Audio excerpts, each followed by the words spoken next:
Welcome to OW 3 Dubs, where fanfiction becomes an experience. Today's chapter 35 of Pulling My Weight by itsthechocopuff. Press play, relax, and let the story unfold. 35. Ashes equals. You're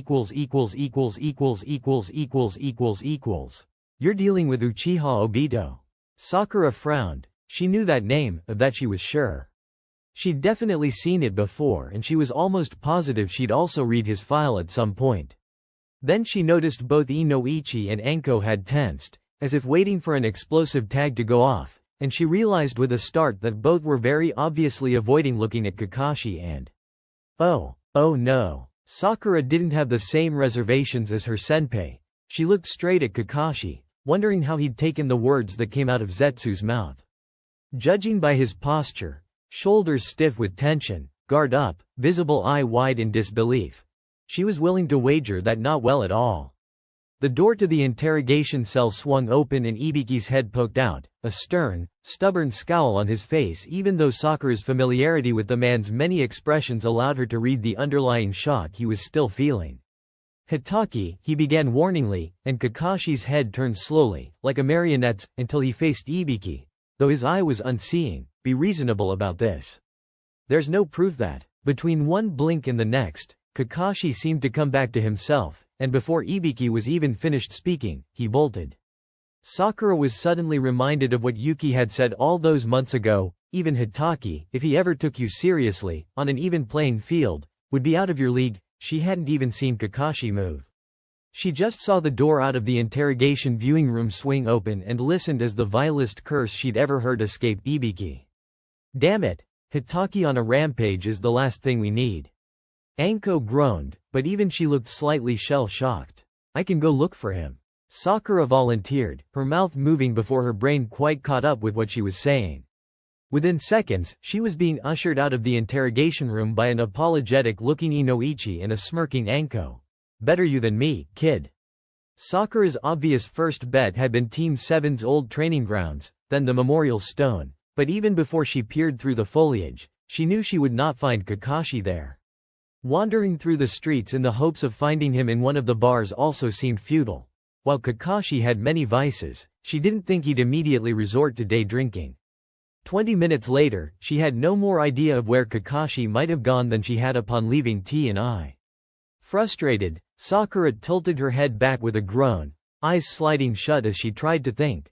In the last moment before her eyelids completely covered her vision, she glimpsed the stone spikes of the Yondaimi's hair. Minato. It was definitely a far-fetched idea, but as it stood, it was the only one she had. Sakura fell into herself and found the Hiraishin tag she'd planted on the Hokage monument, and with a swirl of chakra, she let herself fall through the disorientating here but not, and when she opened her eyes, she was looking at the village from up high.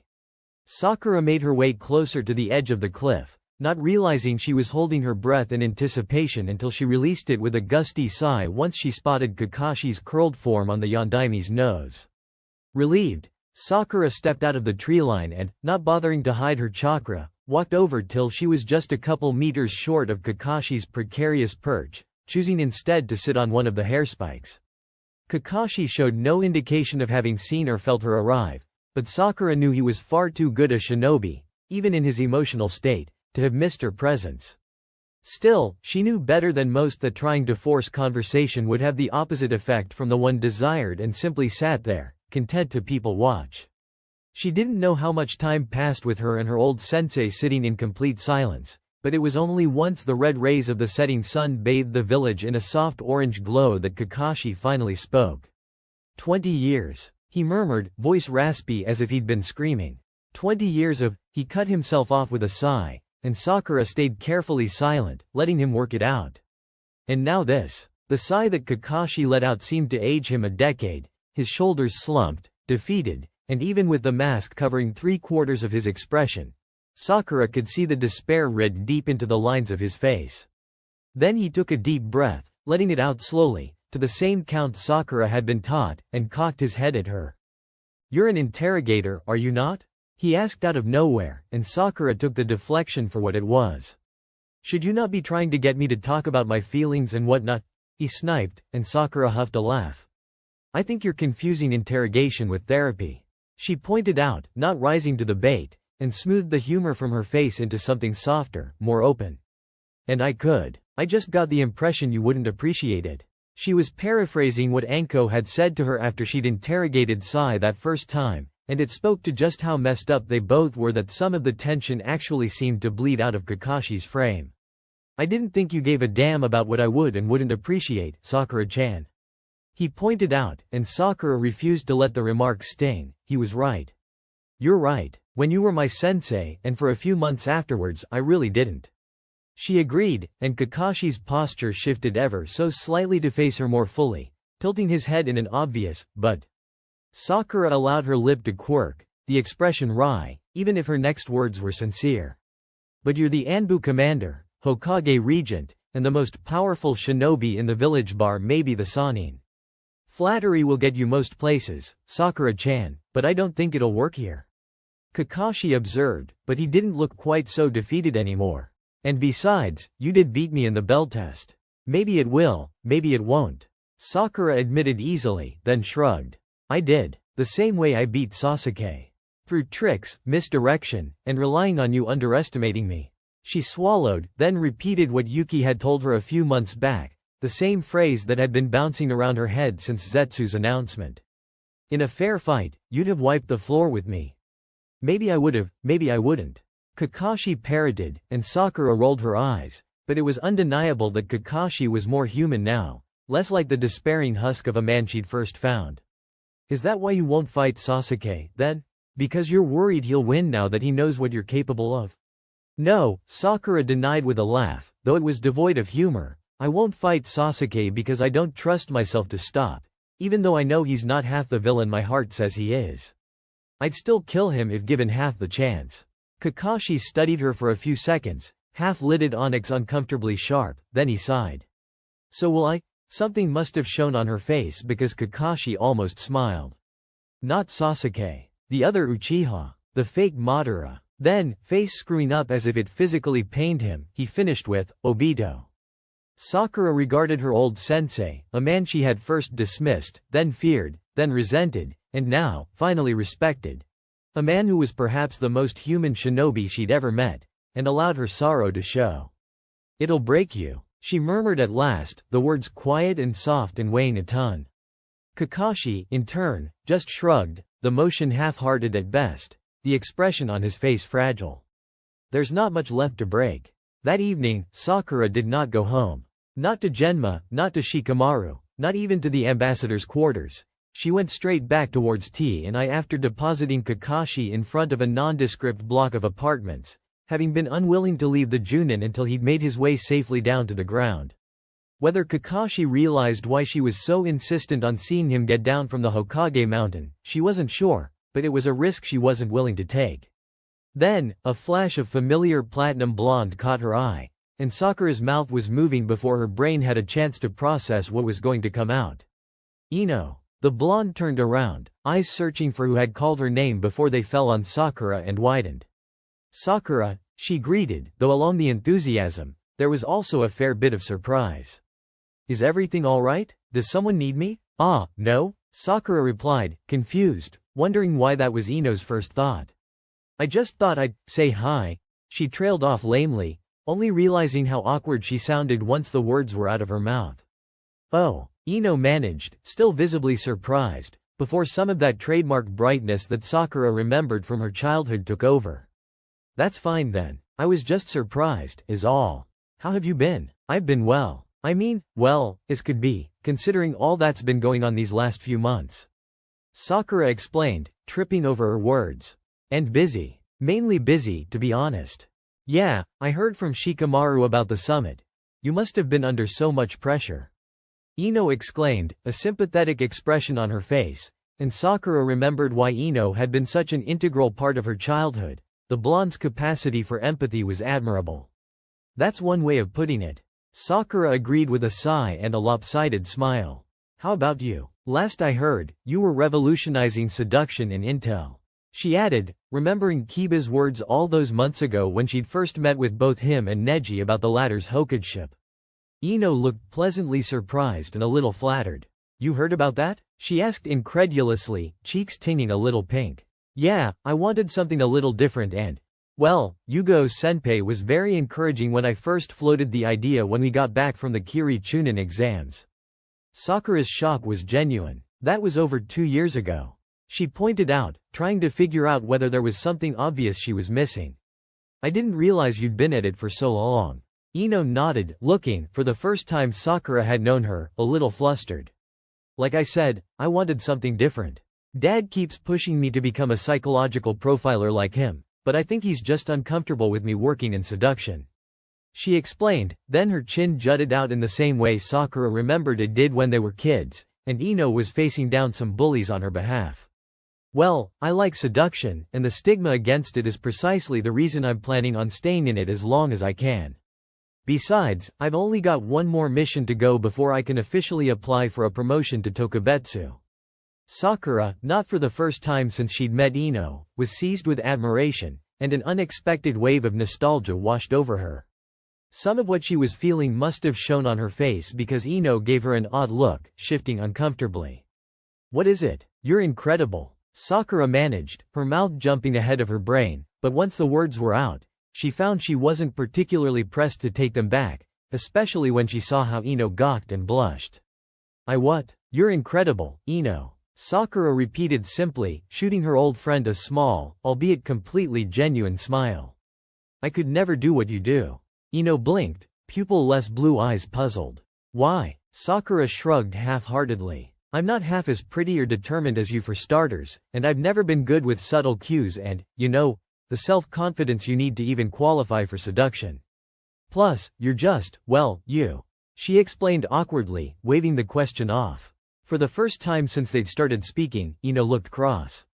Everything that just came out of your mouth was so blatantly wrong I don't actually know where to start. She announced, crossing her arms with a huff and pinning Sakura with an unimpressed stare. It was Sakura's turn to blink uncomprehendingly, feeling more than a little thrown by the sudden shift in tone of their conversation. What? Ino rolled her eyes, throwing her arms up in clear exasperation. Do you know how impressive you are? She asked rhetorically.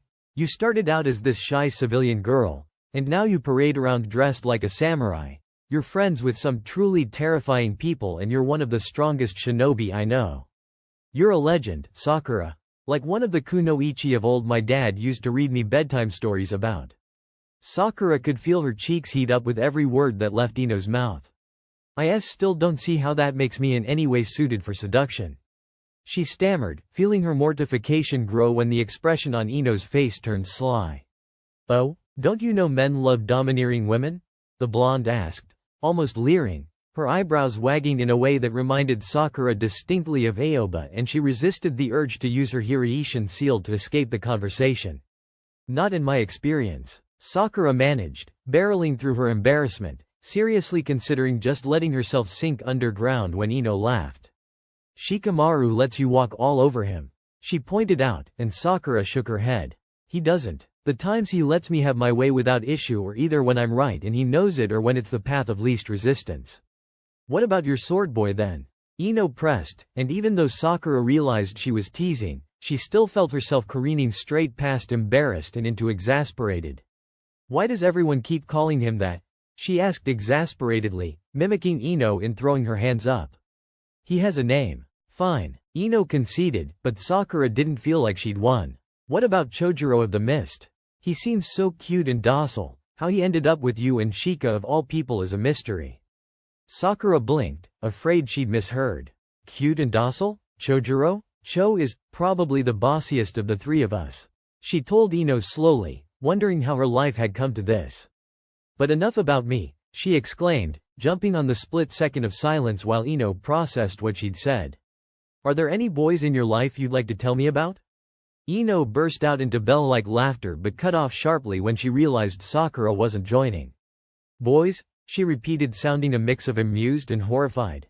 Are you for real? Sakura bristled a little, unsure what the issue was. What? She bit out, and Ino rolled her eyes. I don't like boys, Sakura. I like girls. Sakura blinked, then blinked again, waiting for her brain to reboot. Huh? But, if you say, but Sasuke, I'm going to hit you. Ino warned, and Sakura shut her mouth with a click. I was a kid, he was popular, I was popular, it made sense for me to like him. But now, Sakura trailed off, trying to reconcile Ino, Sasuke's #1 fangirl, flirt extraordinaire if the rumors in the Chunin HQ were to be believed, with the girl who stood before her now and seemed to dare her to say anything. But now I'm dating Hinata, and I could not be happier. Ino finished with a dazzling smile, and Sakura's brain officially left the conversation. Hinata? She parroted incredulously. Hyuga Hinata? Neji's cousin, Hinata? Has a crush on Naruto Hinata? Had a crush on Naruto Hinata, yes. Ino corrected, looking amused, if a little impatient, and Sakura could see she was a step away from rolling her eyes. She upgraded to the new and improved model in terms of blonde hair, blue eyes. And yes to the other two. Sakura laughed, happy and incredulous at once. How did you manage that? She asked, genuinely curious. I mean, I know you're amazing, and once you get past your charming personality you're truly amazing to be around, but I didn't think your personalities were, compatible. Well, they are, Ino announced, a tad defensively. But we're keeping it on the down low as long as we can. Hinata is training to take over the Hyuga from her father, and he won't let her do it if he finds out we're together. Sakura was speechless at the heartbroken expression that momentarily took over Ino's face. He won't? Ino scoffed. Of course not. As the heir, Hinata will be expected to have children. I can't give her that. Couldn't you adopt? Byakugan bearing children, Sakura. Ino explained patiently, and Sakura felt like she was 5 years old again. Even if it were genetically possible, our dojutsu are incompatible. So, what are you going to do? Hinata will become clan head. She'll dissolve the branch family as her first act as head and remove the caged bird seal. Then she'll abdicate and leave the Hyuga to her younger sister. And then, she'll live with me. Sakura stared at Ino, as if seeing her for the first time. Has she told Neji about this? She asked eventually, dreading the answer. Ino blinked, then scoffed. Of course not. It's a surprise for his birthday. Sakura let out a hysterical chuckle, feeling her head spin a little, hearing Ino's concerned, Sakura? As if the other girl was worlds away or underwater. She waved Ino's concerned, reaching hands away and leant against the wall. Just tell Hinata to talk to Neji. They might find out some interesting things about each other. Her childhood friend raised an eyebrow, skeptical, but when Sakura waved her off, she nodded, darting in for a quick hug and wishing Sakura well before she disappeared in a shunshin. Sakura took a few seconds to compose herself, trying to imagine how the confrontation between cousins was going to go, then took off in the direction of T&I. Once in T&I, Sakura grabbed snacks from the vending machine and a thermos of coffee from the canteen and made her way down to the lowest levels, slipping unseen through the door to the shared intelligence and T&I archives and resigning herself to not sleeping a wink. She had the whole archives to comb through. Her goal? Everything she could find on Uchiha Obito, along with anything that had been written or seen about the mysterious Uchiha in Akatsuki. About 3 hours into her self-imposed mission, the door to the archives creaked open and Sakura's breath caught. She didn't relax even when she realized that it was Enko who'd stepped in, a paper bag in one hand and a notebook in the other. I'm not going to sick Ibiki on you, you can relax. Her senpai announced before tossing the bag right into the middle of all the papers Sakura had spread out over the floor, uncaring of the mess it made. But if you're planning on pulling an all-nighter, you'll need a lot more sugar, so eat up. Sakura raised an eyebrow as Enko plonked herself on the floor opposite her and reached into the bag, pulling out a stick of dango and stuffing one immediately into her mouth. How do you know I would be here? She asked, because really, she was willing to accept that her and Enko thought in similar ways, but surely, even her senpai shouldn't have been able to predict just how stupid Sakura could sometimes be. Enko shrugged, cheeks bulging with the half-chewed dango when she grinned. It's one of the two places you shouldn't be in, but ones which contain information about Uchiha Obito. It seemed obvious. When Sakura just gaped, speechless, Enko shrugged and reached for another stick. It was a toss-up between here and the missions office, to be fair. Thought you might have wanted the Uchiha's mission file. Oh, no, I've read that already. Sakura dismissed, turning back to the papers she'd spread out before her and adamantly ignoring Enko's raised eyebrow. Back when I broke in to read Kakashi's record, Ah, Anko acknowledged with a nod, like that explained everything, and, in a way, it did. Sakura's teenage angst at her genin-sensei had been something Anko was well familiar with. So, what we looking for? With a relieved sigh, Sakura picked up her notebook and ran through the notes she'd made, taking a moment to work through her stream of consciousness scribbles of ideas that had struck her over the 3 hours she'd spent researching. Well, all we have is proof that presumed Madara is, in fact, presumed dead. Uchiha Obito is Zetsu's word. She began, and Anko snorted. And we'd rather not rely on that since it's, a dude with a plant growing out of him. She cut in, and Sakura bit back a laugh. Precisely. She agreed. So, I thought to look through the files on Uchiha Obito to see whether it could be him. Then I found the old Konoha PD files and was going to cross-reference any records of missing persons since before the massacre to see whether it could be any other Uchiha. Sakura chanced a glance at Anko and found her nodding along. Brown eyes narrowed in concentration as she scrutinized the papers on the ground between them. Then, Sakura continued, hesitating slightly. This was where her brain was stalling, jumping from rumor to conjecture to myth. But there was something shining at the end. Some thought she couldn't quite grasp but found promising nonetheless. Then I realized that there's one more unknown. And as she spoke, Sakura rifled through the files before her until she found the right one and pushed it over to Anko. Hoshigaki's new partner? Anko double-checked, frowning as she flipped through the file. All we have are Anbu reports and they're not exactly great literature. From what I've read, they generally tend to agree to him being goofier than you'd expect a member of a mass-murdering organization to be. Bit of a klutz, and Anko cut herself off this time, eyes wide. And his main defense is making himself intangible and teleporting. Sakura finished for her, having already had the same moment of disbelief. What are you implying? Anko asked quietly, perhaps the quietest Sakura had seen her since her coma, looking up to meet Sakura's eyes so Sakura could see her sharp mind working diligently to put this puzzle together. I don't know, she admitted with a frustrated sigh, raking a hand through her hair. I keep pulling a blank when I try to push this thought further, but it seems significant, I just don't know why. Break it down, Anko advised immediately, scooting closer. And Sakura breathed a laugh even as she diligently set pen to paper and paused to gather her thoughts. Right, she whispered, then began. Zetsu said Madara is not Madara but Uchiha Obito.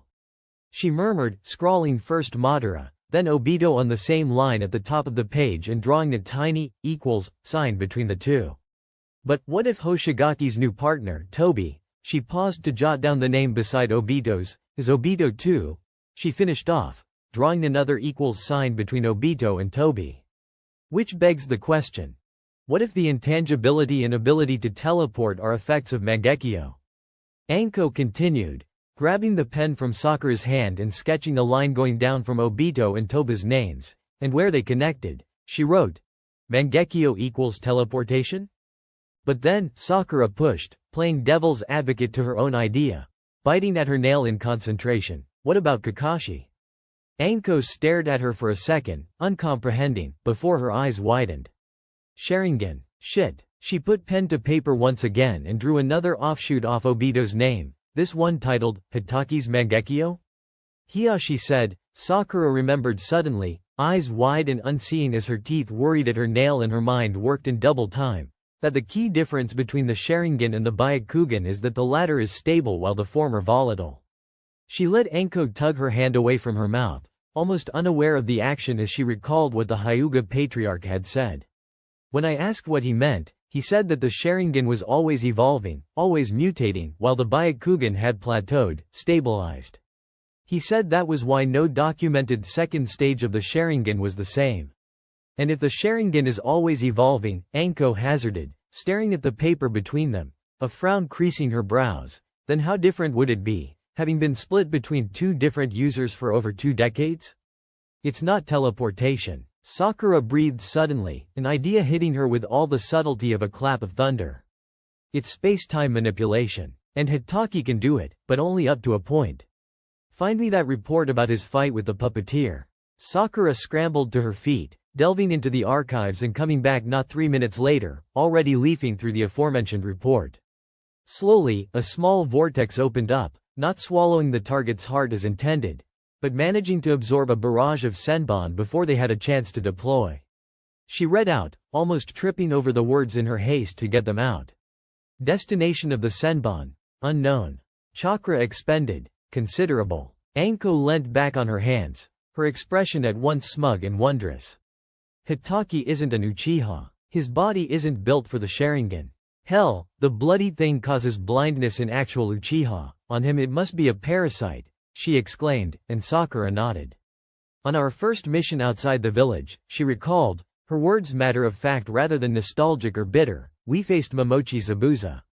Kakashi only beat him thanks to his Sharingan, and after the fight, he was comatose for 3 days. And that was just using the first stage of the Sharingan. I don't want to think what sort of damage the second one would wreak. But the few times he has used it, like in this report, Anko jerked her chin at the mission write-up still held in Sakura's hands, he has managed a form of space-time manipulation. Like my hammerspace seal, Sakura realized with a start, drawing a confused glance from Anko. My hammerspace seal is a pocket dimension I store things in, Sakura explained, baring her forearm. Only difference is that I can access it at will because it's contained in a seal. And Hitaki's is keyed into his Mangekyo. Anko breathed, catching up. And his inferior mastery of the second stage means that he can send things to the dimension, but he can't pull them back. Which then means that Obito's intangibility and teleportation are him putting himself, or parts of himself into the other dimension. Sakura continued, grabbing the pen from Anko and crossing out, time, and instead adding, matter. Kakashi's Mangekyo affects space matter rather than spacetime. God. Anko sighed, running her hands over her face. Right. Great. This makes sense. Pocket dimensions. Perfect. She mumbled, a tinge hysterically, and dropped her hands. I fucking hate dojutsu. Sakura couldn't help the laugh that bubbled up past her lips at her senpai's disgruntled grumble. You and me both, senpai. Then, she sobered. So, how are we going to present this? Anko did a double take. Present this? We're not presenting shit just yet, kiddo. But we have all the facts. Sakura denied, bristling and confused, gesturing at the files spread out between them. No, what we have are leaps in logic and conjecture. Anko corrected, insistently but not unkindly. And you might have never had the direct association with Orochimaru that I did, but you're my student and there's that unfortunate running parallel courtesy of Jiraiya, so trust me when I say that logic and conjecture just won't fly. We're not Nara. Sakura frowned. So, what can we do? We can prepare an ironclad case to present our theory in, and come up with answers for questions people likely won't even think to ask. Then maybe they'll take us seriously. Sakura blinked. She wanted to ask, how many times has that happened to you? Because Anko's face was shuttered in the way it got when she thought back to the first few years after Orochimaru's defection. A time she still hasn't shared fully with Sakura despite their half-decade of acquaintance. Instead, she bit her tongue and reached out to lay a gentle hand on her senpai's thigh, offering her a small but genuine smile. Where do we start? The next morning, Sakura stood in Tsunade's office, her eyes bloodshot and underlined by bruised blue shadows of sleep deprivation. There were more people than she had expected to see. Instead of just Tsunade and maybe Kakashi, it seemed like everyone of importance had been called in. Besides Tsunade, Jiraiya towered over everyone. Kakashi, Ibiki and Shikaku were all there, as was Shizune, in the most unobtrusive corner imaginable, and, to Sakura's surprise, Orochimaru. Anko had, luckily, volunteered to take over most of the explanation, and Sakura had been content to stand back while her senpai went over everything in excruciating detail, and catalogued the reactions to what was being said. For the most part, only Orochimaru looked unsurprised, and he was also the only one to not have asked a single question the whole time Anko had been speaking, and Sakura was justifiably suspicious. And you, Haruno? Tsunade asked once Anko was done, arching an inquisitive eyebrow. What's your part in all this? In her periphery, Sakura saw Orochimaru shift, but she ignored him. It was my idea to look through the archives in the first place. Sakura replied easily. We didn't have anything to corroborate Zetsu's claim, but the Madara pretender was clearly powerful enough and believable enough as an Uchiha to convince Uchiha Itachi that he was the founder of his clan. When Tsunade's reaction seemed to amount to a wordless, and Sakura sighed and carried on. So I realized that we could also work through elimination. I wanted to see whether there were any records of Mia Uchiha who could have fit the profile and matched the rather narrow time frame. And since I don't have the clearance to enter the archives by myself, I ran the idea by Senpei and she agreed to take me there. She explained, sticking to Enko's suggested alibi. And we're there? No. Sakura denied, shaking her head in answer to Shikaku's question. Like Senpei has already said, she continued, perhaps sharper than necessary, and it may have been a trick of the light, but she could have sworn a corner of Orochimaru's lips quirked up. There are only 5 documented Uchiha to have ever unlocked the Mangekyo, and barring Uchiha Fugaku, none match the profile or the age bracket we're working with. Fugaku died during the massacre. Kakashi pointed out, his voice devoid of inflection, and Sakura had almost forgotten he was there. He'd kept himself so still. I positively identified the body myself on the night. Right, she nodded in acknowledgement of Kakashi's words, and Uchiha Izuna died during the Warring States era, as did, presumably, the real Madara. Uchiha Shisui's body was never recovered, Fugaku died in the massacre, and Itachi in Pain's invasion. She listed off. So while I am loath to agree with a psychopath, the theory of Uchiha Obito being the Madara imposter is the only one that holds weight, especially when we consider the similarity of his dojutsu to Kakashi's. Kakashi himself looked physically pained by that addition, and Sakura tried her best for an apologetic smile, but knew it likely fell flat. With a sigh, she allowed herself to fade into the background once again as she watched the reaction her contribution caused. 30 minutes later, Sakura had been dismissed, and she hoped that her relief at the dismissal hadn't shown on her face as obviously as she was worried it might have. At the same time, she was far too tired to be truly concerned. The 30-hour sleep coma she'd enjoyed when they got back from Iron had been enough to put her on neutral when it came to sleep levels, but with the all-nighter her and Enko had pulled to make this meeting possible, she was straight back in the sleep deprivation zone. It was that very exhaustion she would later blame for not noticing her company until a quiet, "Haruno-san," rang out from behind her. Sakura could recognize that calm, sibilant voice anywhere, and even as she turned around, knowing she would see Orochimaru behind her, her stomach still dropped with dread at the sight of his face. "Yes?" she asked simply, of half a mind to just call on one of her Hiraishin seals and escape this conversation. There were no witnesses, after all, and she was far too tired to deal with Orochimaru without feeling like she was playing catch-up the whole time. "Would you walk with me?" he inquired, and it took Sakura a moment to process the words, not just because of the overly polite phrasing, but when she did, she snorted before she could catch herself. "Do I actually have a choice, or is the open-endedness of your question just performative?" she shot back, sharper than perhaps justifiable. But she was weary to the bone and Orochimaru had unique talent of putting her instantly on edge by his mere presence. "Of course you have a choice, you can always say no," he began, but Sakura didn't let him finish. "Great," she exclaimed with a cheer she did not feel. "No, then." She turned on her heel, simultaneously turning her back on one of the most dangerous shinobi the shinobi world had ever produced. She got about 5 meters away before she had to stifle a groan. Damn him and damn her curiosity for always getting the better of her. Her fear and fatigue momentarily forgotten, she turned back around. Orochimaru was still standing in the same spot she had left him, and there was something, an air that was not quite amused, but almost smug, around him that made Sakura bristle. "You were saying?" she asked sharply, breezing past the Sannin and not turning to see whether he would follow. She could feel that he was, that eerie presence mere inches behind her. Later, she would marvel at her insolence, but fatigue was dulling her fight or flight instinct until Orochimaru became just another person keeping her from the sweet embrace of sleep, instead of the Sannin Orochimaru, madman extraordinaire. "I was saying that you can always say no," he replied, almost as if she hadn't interrupted him in the first place, "but I had a feeling you wouldn't want to."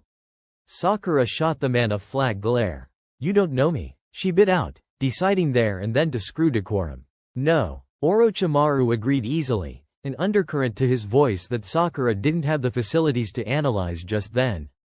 "But I know myself." Sakura stumbled. It was subtle. She caught herself a second later, and it would have been unnoticeable to Genin, perhaps even most Chunin. But the man at her side was so far from a Chunin it was laughable, and Sakura knew there was no way he'd have missed that. She gritted her teeth and elected to ignore it, barreling through the conversation with the same mulish bullheadedness that got her started on this path to begin with. "Was there anything in particular you needed me for?" she asked, aiming for amiable and managing icy politeness instead. Orochimaru didn't laugh, but he radiated the same kind of lazy amusement she had once hated Kakashi for, and that was almost worse. "No, although I must admit, I very much enjoyed yours and Enko's performance in Tsunade's office," he said, his voice smooth like honey and his words like barbed wire around Sakura's suddenly frantically beating heart.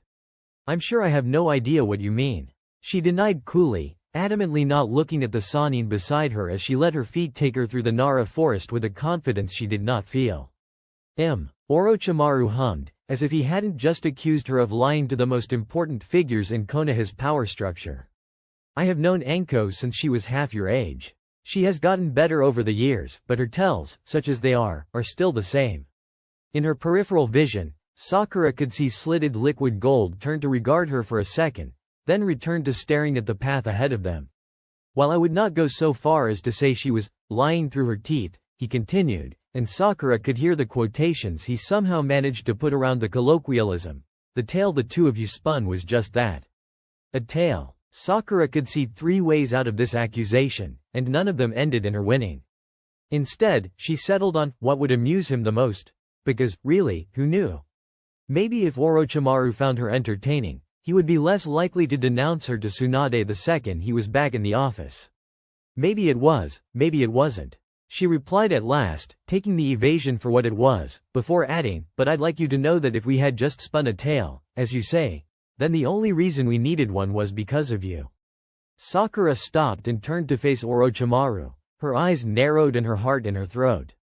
Her association with you hurt her. Still hurts her now. Without this tale, and here she spat the word, running out of patience and cares, nobody would have even thought to take her seriously. To her surprise, Orochimaru seemed almost thoughtful. "Melancholy. I had thought as much," he confessed at last, then resumed walking. "Konoha is very good at attributing blame to those least deserving of it." Once again, Sakura couldn't quite help herself, she laughed. "You can say that again," she muttered, tired and bitter and sick to death of hidden meanings. "It's quick to start you on the spiel of nationalist propaganda, but slow to forgive any transgressions, even if you commit them in her name." Orochimaru hummed again and tucked his hands into the overlong sleeves of his kimono, a motion so innocuous Sakura almost expected him to pull a dagger out of one of them. "I find it curious that you bristle at the term traitor, yet you criticize Konoha freely, often to her enemies. Don't you think that's contradictory?" he asked mildly, and for the first time, Sakura recognized herself as the prey in the power dynamic. When Naruto had used the word, she bristled, hurt but confident in her superior skills and connections. With Suigetsu, she'd put her foot down and ended the conversation when he mentioned the word, because she could. But here, with Orochimaru of the Sannin, Sakura was so outmatched she knew that she'd get obliterated before her strike even had a chance to connect.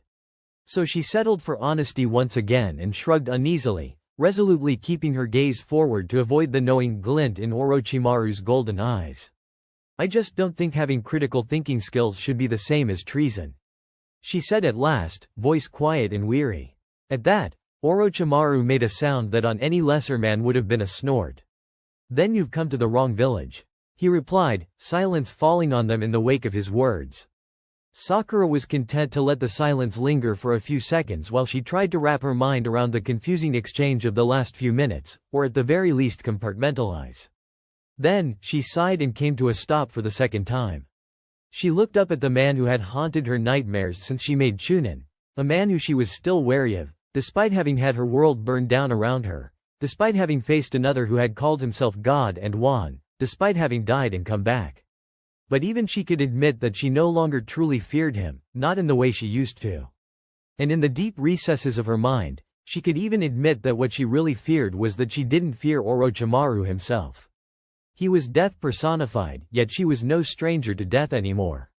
What she feared most of all was the fact that she was beginning to respect the man almost as much as she hated him. Then she closed her eyes, took a deep breath and asked the burning question. While this has certainly been thought-provoking, she settled on after a moment's deliberation, "I need you to tell me the truth. Why did you ask me here?" And then she let her eyes slide open, met the devil's gaze, and stared him down. The devil considered her for a few seconds, a universe of destruction behind those golden eyes, and then the devil blinked. Uchiha Itachi is still alive. Orochimaru didn't know what made him do it. He was not a man used to having whims. He was also not used to acting on said whims. But it was a whim, and nothing more, that had pushed him to wait for the girl to come out of the Hokage Tower, and that very same whim that then asked for her to accompany him. When he was under the seal, he hadn't had the presence of mind, nor the need to reflect on his motivations. The seal controlled everything. Once he had been unsealed, there had been little time in which to make personal choices. He had then been allowed to leave and return to Otto after Pain's invasion, and once there, he was too busy trying to take the village, his village, out of the disrepair that his last decade of madness had wrought upon it. His first truly free decision had been to offer the Uchiha the post of Junin commander. His second had been to free all the subjects of his cursed seal experiments. In light of those decisions, asking a little leaf Junin to walk with him seemed benign. He could attribute it to curiosity, to the desire to see whether there was any truth to the rumor Jiraiya had started, to the accusation that she was like him. Like Anko had been, like Kimimaro. Why then tell her about Itachi? These thoughts flitted through his mind within the second it took Haruno to process his words, and then it seemed as if her earlier exhaustion had been wiped clean. The girl's mouth was slightly agape in surprise, her eyes wide and fever bright. But the fear he had expected to find at the mention of Itachi's name, the fear Sasuke had assured him he would find there, was conspicuously absent. Instead, all he found was shock and cold calculation. Before those viridian eyes narrowed and pinned him with a sharp glare, her mouth now twisted down into a fierce frown, so very different from the studied, exhausted indifference she'd displayed earlier. "My first instinct," she murmured, her voice deceptively calm but icy cold with the promise of pain at the slightest misstep, and in the deep recesses of his mind, some part of him was almost delighted, "is to call you a liar and cut out your tongue, for good this time." She told him mildly, then closed her eyes and took another deep breath. Orochimaru would have marveled at that. Once, had he not been captivated despite himself. Even Jiraiya hesitated to relax in front of him, and this child who had been terrified of him not 3 moons ago now stood before him, voluntarily vulnerable. But, she breathed out, cutting off his thought process before he could contemplate that bizarre shift some more. Her eyes slid open, and the earlier cold was replaced by something darker, more resentful and resigned. "But, your last piece of advice, as convoluted as it had been, was true. And it was useful. So I will not. Instead, I would like to know one thing. What makes you think he is, in fact, alive?" Orochimaru very nearly smiled. It had not been his intention to get the last Jinchuriki dropped on him and his village. It had not been his intention to get involved in the Biju War. Warning Tsunade's ambassador after she'd almost killed his Junin commander about Zetsu and Genbu had been another whim. And, despite the headache that the latter had caused, her solution to it had provided him with the perfect opportunity to put Otto on an even playing field with the other nations, and give him the cage ship he had been denied by Sarutobi. Provided they survived, the nations would be indebted to Otto. Indebted to him. And, by her choice of wording, so would she. Orochimaru could not wait to call on that debt. But for now, he banished the glee at that prospect and focused on responding to her query. "There is a crow, outside my compound, by Sasuke's quarters," he admitted, and the girl's frown only grew more severe, the violence lurking in wait behind her eyes more pronounced. "There are many crows in the world," she pointed out sharply, more impatient now, and Orochimaru could not help the wry curled to his lip no matter how he resisted. "There are," he agreed easily, "but only one carries Uchiha Shisui's Koto Amatsukami in its eye socket." There was a moment that Orochimaru was sure she was going to call his lie. His fingers tightened on the hilt of the dagger strapped to his forearm, unnoticeable under the cover of his kimono sleeve, but reassuring in its solidity. But instead, all that she did was grit her teeth and ball her fist to the point where he could see her knuckles go white and blood begin to drip from the creases. Seeing that violence turned inwards was an unexpected and not wholly comforting prospect. "Does Sasuke know?" she asked tightly, but whether it was fury that weighed her voice or fear, Orochimaru could not be sure. "Does he know his brother is alive?" When Orochimaru slowly inclined his head in confirmation, Her fist relaxed, the tense line of her shoulders eased, and expression smoothed out. The anger and roiling mess of feelings was no more. Instead, he was left staring at an empty husk of a girl, her eyes empty, her face devoid of all emotion.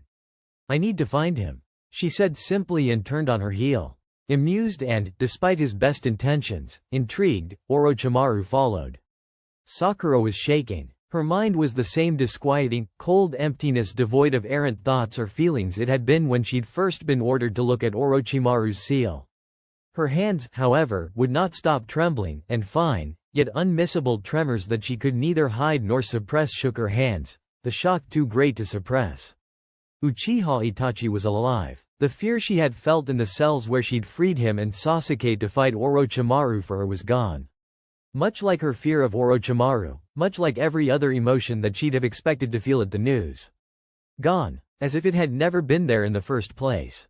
Rationalization, her mind had whispered at first, by dying, you eliminated the fear of the unknown. You don't fear him because you know what lies at the other end, should your fears come true. But now, she knew better, knew what the real culprit of her lack of fear was, even though the realization was distant, as if not her own. Apathy. She knew what lay at the end of the tunnel, yes. And she no longer cared what end she was at. And worst of all, she was just plain tired. But she pushed those realizations to the back of her mind and ignored them with practiced ease for the time being. She'd found Sasuke's chakra signature and she had a bone to pick with her old teammate. Her eyes hard and mouth set into a grim line of determination. Sakura stepped onto the clearing that was Team 7's old training ground and met Sasuke's gaze. Sasuke had been trying to train, to blow off some steam and forget about the weird feeling that sat determinedly in his gut after his earlier spar with Naruto. It seemed he'd finally managed to get the blonde to walk away from him. It was unfortunate, however, that all it took was Sasuke breaking into his mind and using his Sharingan to control the manifestation of the Kyuubi that the seal allowed to seep through. He'd been tempted to release the beast, just for a second, but the thought had been there. Have it raze this village to the ground and start again from the ashes. But he dismissed it quickly enough. If he let the Kyuubi free, he was one of the first obstacles in its path, and Sasuke wasn't planning on dying just yet.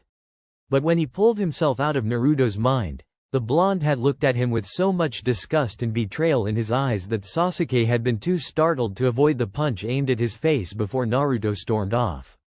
And because of the orange chakra surrounding Naruto's fist, he was willing to believe his left cheek was now covered in chakra burn scar tissue.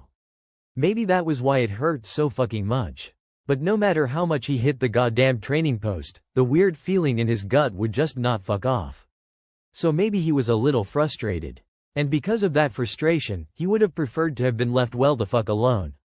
Alas, Lady Luck didn't seem inclined to smile upon him, and not an hour after Naruto had left, Sakura marched into the clearing, Orochimaru of all people on her heels. But when Sakura came within 20 feet of him, Sasuke could tell that something more than just shit luck was at play. Sakura's face was dead. Not even the familiar expression of disdain and barely disguised hatred greeted him when he met her gaze. There was simply no expression on the rosette's face. Uchiha, she greeted, and Sasuke nodded, instantly on guard. Her voice gave him the creeps, and he'd been living with Orochimaru for 4 years. I need you to tell me where your brother is. Sasuke startled violently, then quickly slammed the brakes on further expressions, but Orochimaru's pursed lips and small shake of his head told him that his slip had been noticed and noted. God damn it, 6 feet under, last I checked. He offered at last, with far too long a delay to be natural. Buried under a fallen building in Payne's Crush. Between one blink and the next, there was suddenly a blade under his chin and he was staring into cold emerald and seeing his face reflected in the flat gaze. I don't have time for this, Uchiha. She informed him sharply, and though the words were dismissive, the tone was sans inflection. I know you know he's alive, so tell me where or I'll get it by force. Sasuke stepped back, his own kunai appearing in his hand, even though he refused to raise it. Or what, him? He challenged, but Orochimaru shook his head for the second time, out of Sakura's sight, the earlier pursed lips giving out to an amused smirk. Drop it, he seemed to say, and Sasuke bristled but shifted tracks. Why do you need to know? Sakura made eye contact, her expression still horribly blank, but to Sasuke's surprise, she still answered. I need to ask him about the Mangekyo. Why? The word slipped out before Sasuke could bite it back, the tinge of incredulity raising his voice half an octave. If possible, Sakura's expression grew even more indecipherable. That's not something you need to concern yourself with. Just tell me where he is and I'll leave you be. Sasuke was about to refuse, to bite back, but then an idea struck him. Fine, he agreed, and when Sakura raised an expectant eyebrow, he added, but the information has a price. Aha! Sakura's lip curled, a scowl and a snarl in equal measure, before it once again smoothed out. I'm listening, I want to spar. No, she didn't even pause to be surprised or to consider his demand, just shot it down without a hint of hesitation. Then I'm not telling you shit. He snarled, and a conflicted mix of emotions flickered momentarily across Sakura's eyes before her brow scrunched in a frown and the expressionless mask gave way to anger. Fine, she spat, then whirled in the direction of Orochimaru's retreating back. Orochimaru-sama, she called, and Sasuke would be the first to admit gaping at the honorific attached to the Sanin's name. Orochimaru, it seemed, would be the second. While he wasn't quite gaping when he turned around, there was a surprising slack to his mouth and his narrow eyes were wider than usual, and for a split second, he looked delighted. Yes? He asked, composed once again, stopping obediently to hear what Sakura had to say. Would you mind staying to make sure I don't kill your Junin commander? Sakura requested, and there was something Sasuke was missing between the two, he was sure.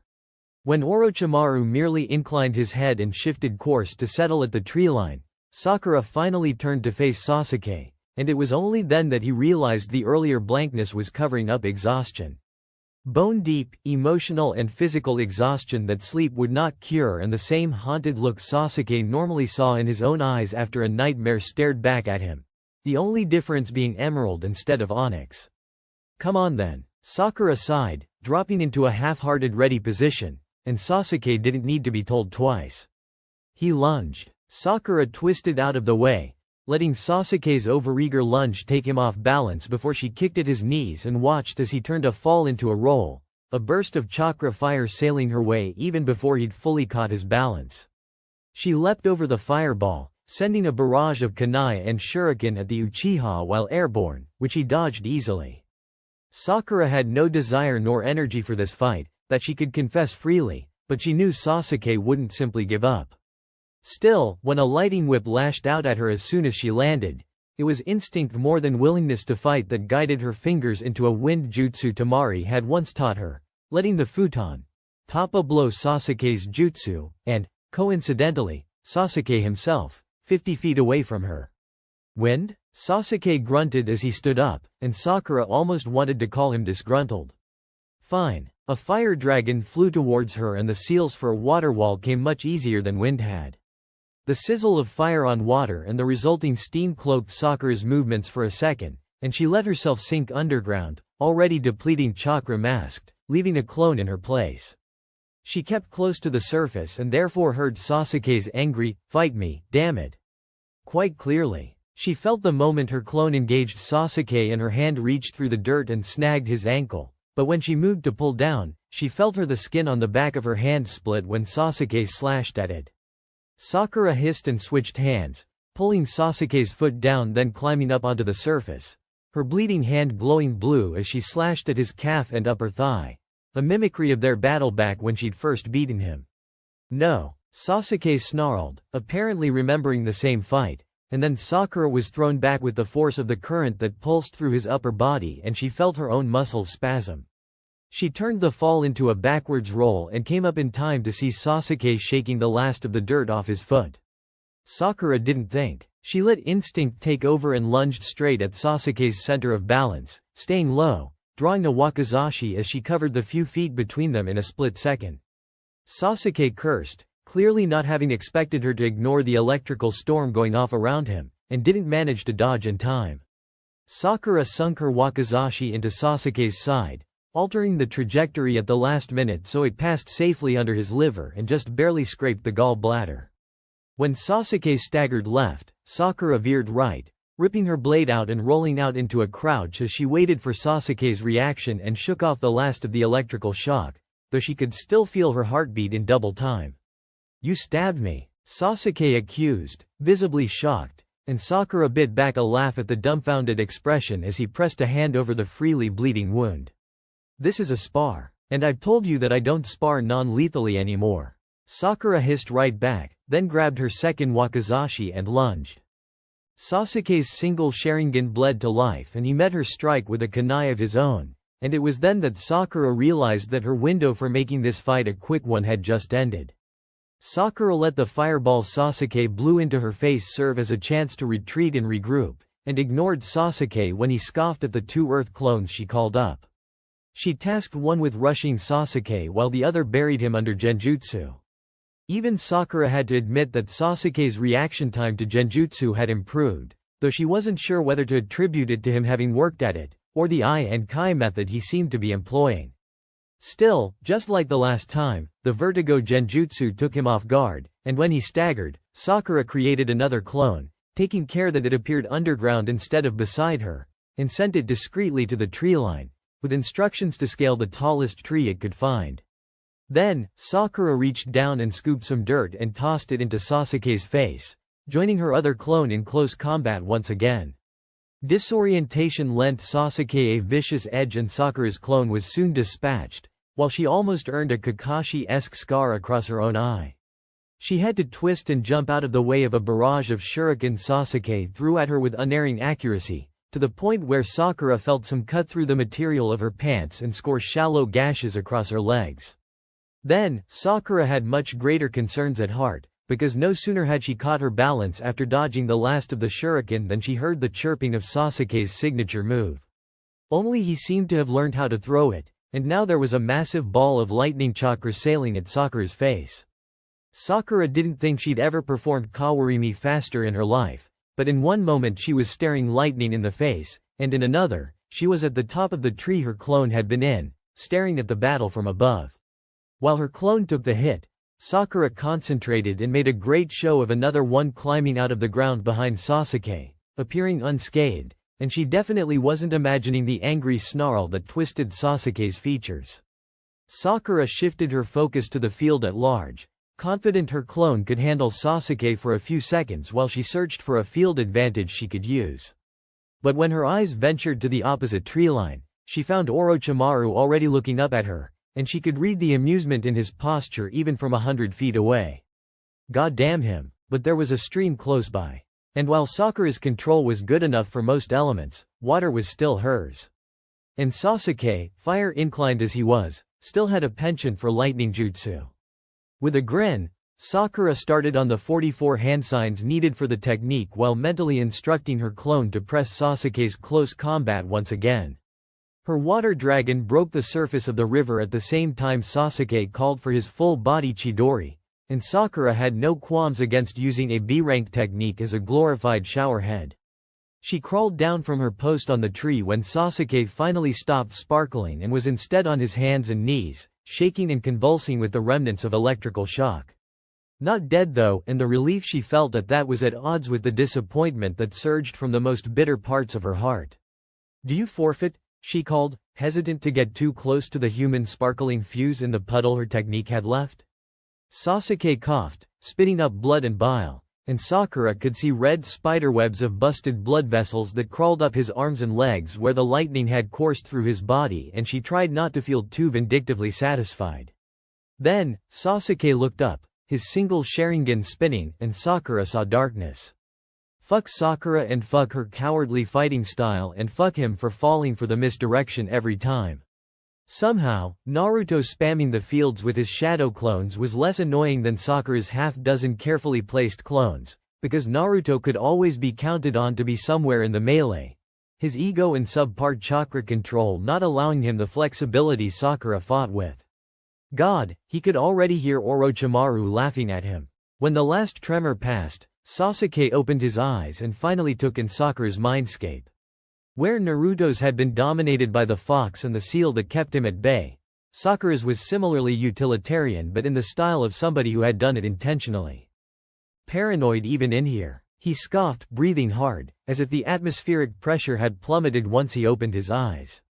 He stepped closer to the edge of what seemed to be a cliff overlooking where he assumed her mindscape was hidden, But even glancing out at the expanse made Sasuke's temples pulse with white-hot pain.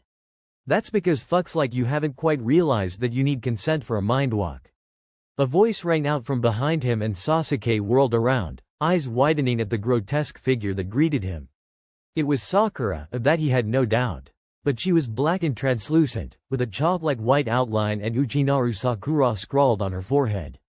Instinctively, Sasuke launched a kunai at the figure, but it passed through her head harmlessly, drawing a snort from the manifestation of psychosis. "Did that make you feel better, little Uchiha?" the voice asked mockingly, crossing her arms over her chest. Sasuke was wont to call the figure Sakura because it just wasn't. And the voice was sharper, colder, cutting, but flat in a way Suigetsu sometimes got when he forgot to be a clown. "What the fuck are you?" Sasuke demanded, trying to call on his chakra but coming up with nothing, as if the pressure around him was crushing his coils. He felt justified for the way his voice shook at the question. He could feel his Sharingan spinning, but it was having no effect on the figure. "I'd have thought it fairly obvious." She waved at her forehead, drawing Sasuke's gaze to inner Sakura. "I am a manifestation of the id. Outer is the embodiment of the superego. Simple. You're a psychosis." Sasuke snapped, backing up. "Sakura's insane. Who can really say they're sane in this job?" the psychosis asked flippantly, and Sasuke was torn between laughing hysterically and throwing all his weapons at the figure in the hopes that at least one would connect. "But more importantly, you're trespassing, little Uchiha." Inner informed him with a grin that was all teeth. "And it just so happens that you're trespassing on my domain."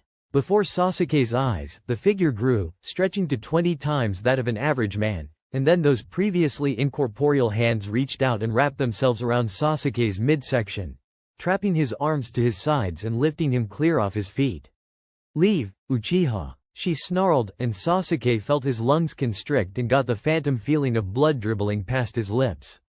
Then, there was a pop, and suddenly, the previously empty expanse he could see in his periphery was filled with flickering images. A patchwork of movie clips of memories and Inner's hold tightened in response. Lapse in control, Sasuke realized belatedly.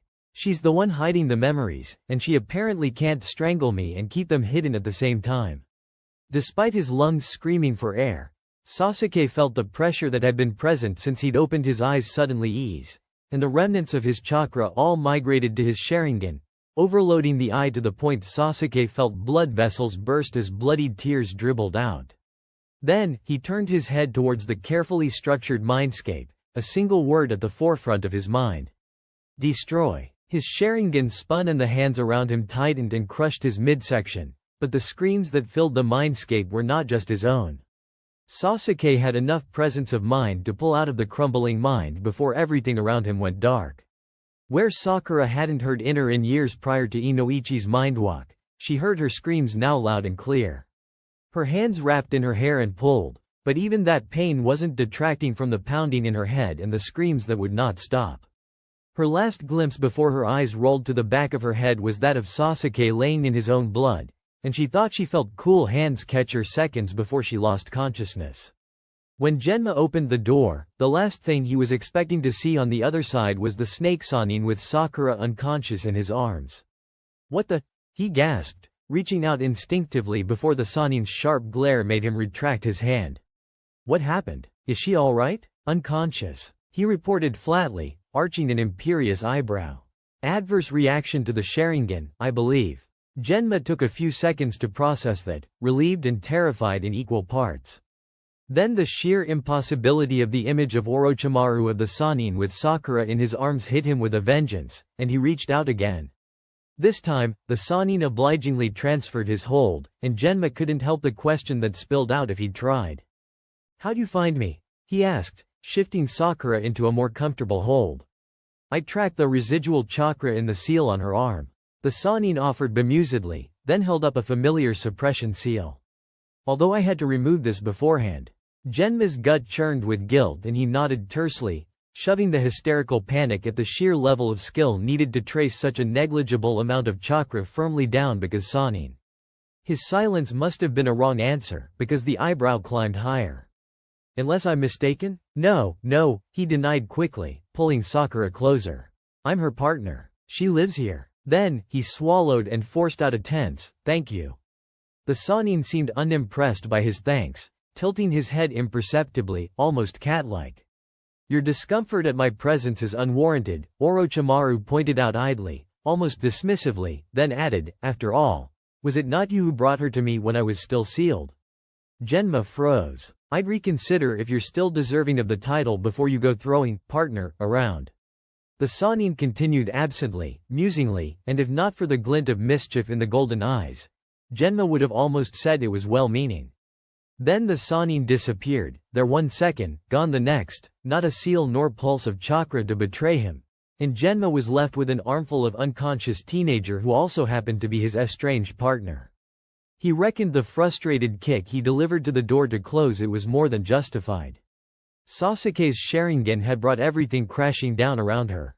The good memories and bad, the repressed and the cherished and the forgotten, every moment of bitter jealousy, every sting of betrayal, every smug snippet of satisfaction and warm flicker of love and safety.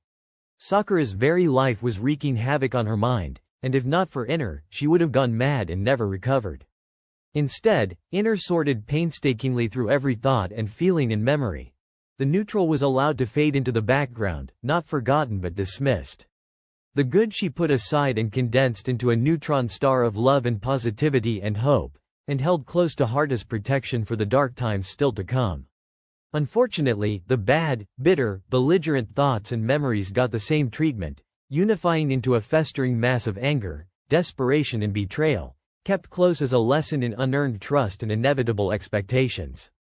And through it all, over the 50 hours Inner spent painstakingly restructuring and rebuilding her psyche, Sakura gained a new perspective. No matter what she did, she was too strong, or not strong enough. Praised for her individuality and criticized for it. Praised for the connections she made outside of Konoha and doubted for them in the same breath. A useful tool in one moment, a loose cannon in the next. With Inner's help, she learned not to care. If a morally gray, selfishly motivated, well-connected villain with ambiguous loyalties was what everyone expected of her, she wouldn't just play the part, she would become that. When Sakura rebuilt herself from the ashes of her broken psyche, it was with all the fire of a phoenix and none of the humble beginnings. She opened her eyes, ready to use every bit of her hard-won charisma and connections to make sure her and hers would see the brewing war through in one piece. Then, she saw Genma. And that's a wrap for chapter 35 of Pulling My Weight by It's the Choco Puff. Want more? Let me know. Should I narrate the next chapter? Or maybe you have a favorite fanfic you'd love to hear as an audiobook? Drop your requests in the comments below. Don't forget to like, subscribe, and hit the bell so you never miss a story. Until next time, keep imagining.